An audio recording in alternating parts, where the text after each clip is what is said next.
গবাদি পূজা সারে গবাদি পূজা সেরে বৌমা গোহালেতে চলেন। গোহালেতে যে বৌমা গোবর ফালায় বৌমা স্নান করিতে চলেন। স্নান করে এসে বৌমা চৌচুরি পূজা সারেন। চৌচুরি পূজা সেরে বৌমা সংসারের যত কাজকর্ম করে। কাজকর্ম করিতে করিতে বৌমা ক্লান্ত হয়ে পড়ে। শাশুড়ি মা এসে তখন তখন প্রভুজনী মায়ের ছদ্মবেশে এসে বৌমার সংসারে যত কাজকর্ম করে।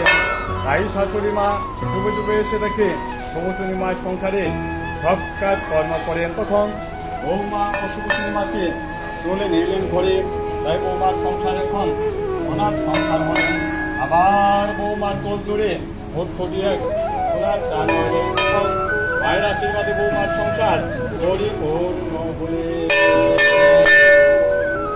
সকালবেলা গোবর ছড়া সন্ধ্যাবাতি ছাড়ি লক্ষ্মী বলে ওই বাড়িতে থাকবো জনম ভরে।